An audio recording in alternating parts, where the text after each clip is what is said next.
Hello दोस्तों, जय हिंद। मैं आप सभी को topper science classes YouTube channel पर स्वागत करता हूं। प्यारे दोस्तों, आज का वीडियो आपके लिए बहुत ज़रूरी होने वाली है, क्योंकि आज के वीडियो में देखने वाले हैं day to day VVI 30 GK GS MCQ प्रश्न। यह प्रश्न सभी प्रकार के प्रतियोगी परीक्षाओं के लिए ज़रूरी होने वाली है। यह वीडियो लास्ट तक देखिएगा ताकि कोई भी प्रश्न छूट न जाए। तो चलिए शुरू से शुरू करते हैं। चलिए प्रश्न नंबर एक कहता है कि भारत में कुल कितने राज्य हैं। तो इसका सही जवाब होगा 28, यानी कि ए इज द करेक्ट आंसर। चलिए अगला प्रश्न कहता है कि किस धातु को तरल रूप में रखा जा सकता है। किस धातु को तरल रूप में रखा जा सकता है। तो इसका सही जवाब होगा पारा, यानी कि सी इज द करेक्ट आंसर। अगला प्रश्न कहता है कि G20 शिखर सम्मेलन 2023 का आयोजन कहाँ हुआ था।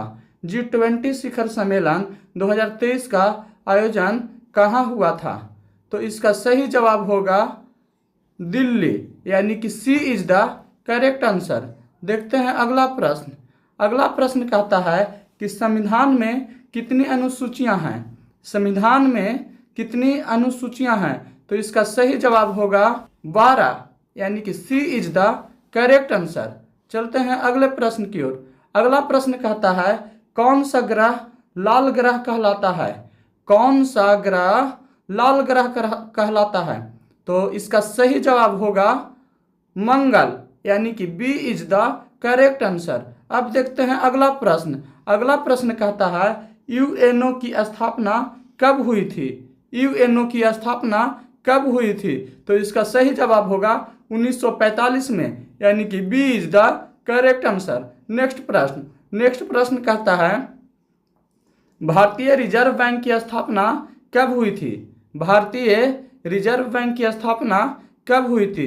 तो इसका सही जवाब होगा 1935 में, यानी कि B is the correct answer. बढ़ते हैं अगले प्रश्न की ओर। अगला प्रश्न कहता है पृथ्वी सूर्य के चारों ओर कितने दिनों में एक चक्कर लगाती है। यानी कि एक चक्कर लगाने में सूर्य पृथ्वी के चारों ओर कितने दिन लगाती है। तो इसका सही जवाब होगा बी, यानी कि 365 दिन। B is the correct answer. बढ़ते हैं अगले प्रश्न की ओर। अगला प्रश्न कहता है नंदा देवी पर्वत किस राज्य में स्थित है। नंदा देवी पर्वत किस राज्य में स्थित है। तो इसका सही जवाब होगा उत्तराखंड, यानी कि B is the correct answer. बढ़ते हैं अगले प्रश्न की ओर। अगला प्रश्न कहता है विश्व जनसंख्या दिवस कब मनाया जाता है। विश्व जनसंख्या दिवस कब मनाया जाता है। तो इसका सही जवाब है 11 जुलाई, यानी कि ए इज द करेक्ट आंसर। बढ़ते हैं अगले प्रश्न की ओर। अगला प्रश्न कहता है कि जालियांवाला बाग हत्याकांड कब हुआ था। जालियांवाला बाग हत्याकांड कब हुआ था। तो इसका सही जवाब है 1919 ईस्वी में, यानी कि B is the correct answer. देखते हैं अगला प्रश्न कहता है कि भारत रत्न पाने वाली पहली महिला कौन थी। भारत रत्न पाने वाली पहली महिला कौन थी।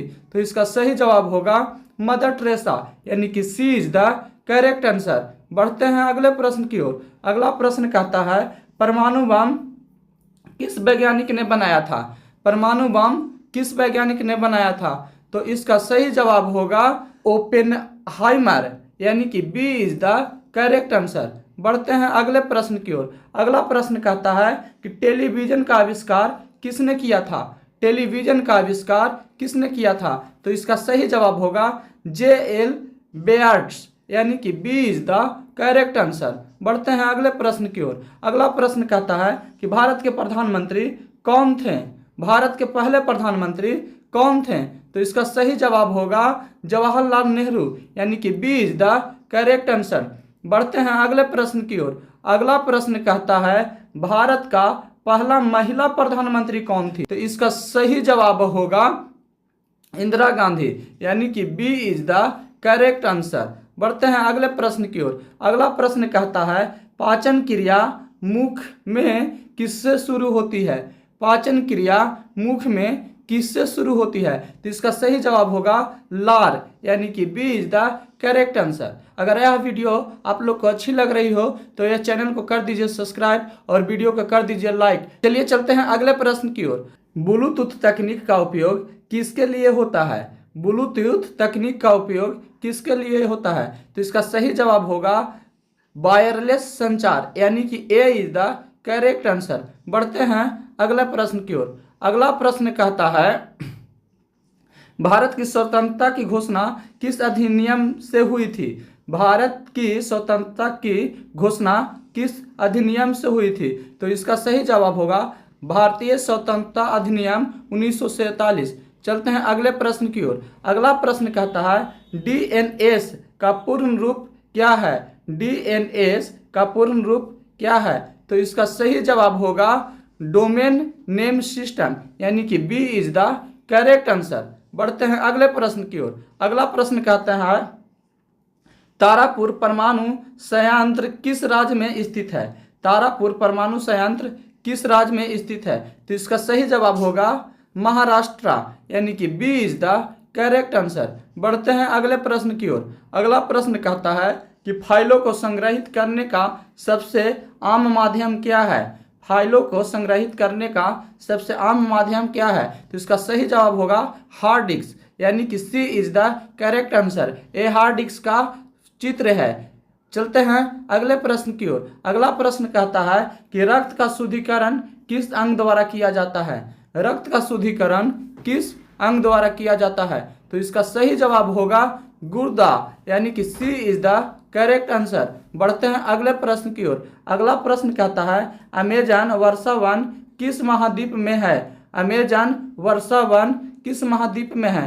तो इसका सही जवाब होगा दक्षिण अमेरिका, यानी कि सी इज द करेक्ट आंसर। बढ़ते हैं अगले प्रश्न की ओर। अगला प्रश्न कहता है विश्व स्वास्थ्य संगठन WHO का मुख्यालय कहाँ है? विश्व स्वास्थ्य संगठन WHO का मुख्यालय कहाँ है? तो इसका सही जवाब होगा जिनेवा, यानी कि B is the correct answer. बढ़ते हैं अगले प्रश्न की ओर। अगला प्रश्न कहता है मोबाइल फोन की खोज किसने की थी? मोबाइल फोन की खोज किसने की थी? तो इसका सही जवाब होगा मार्टिन कूपर, यानी कि ए इज द करेक्ट आंसर। बढ़ते हैं अगले सवाल की ओर। अगला प्रश्न कहता है भारत की सबसे बड़ी जनजाति कौन सी है?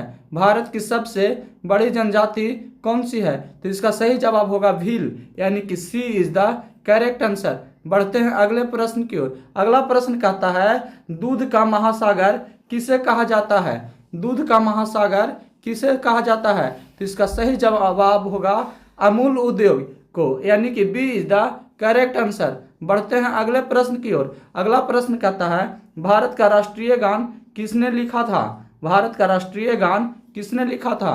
तो इसका सही जवाब होगा रविंद्रनाथ टैगोर, यानी कि B is the correct answer. चलिए इस सीरीज का लास्ट क्वेश्चन कहता है कि अशोक चक्र कितने भागों में होता है? अशोक चक्र कितने भागों में होता है? तो इसका सही जवाब होगा 24, यानी कि सी इज द करेक्ट आंसर। दोस्तों अगर यह वीडियो आप लोग को अच्छा लगा होगा तो इस चैनल को कर दीजिएगा सब्सक्राइब और वीडियो को कर दीजिएगा लाइक, ताकि आपके लिए इसी तरह का और वीडियो हम लेकर आते रहें।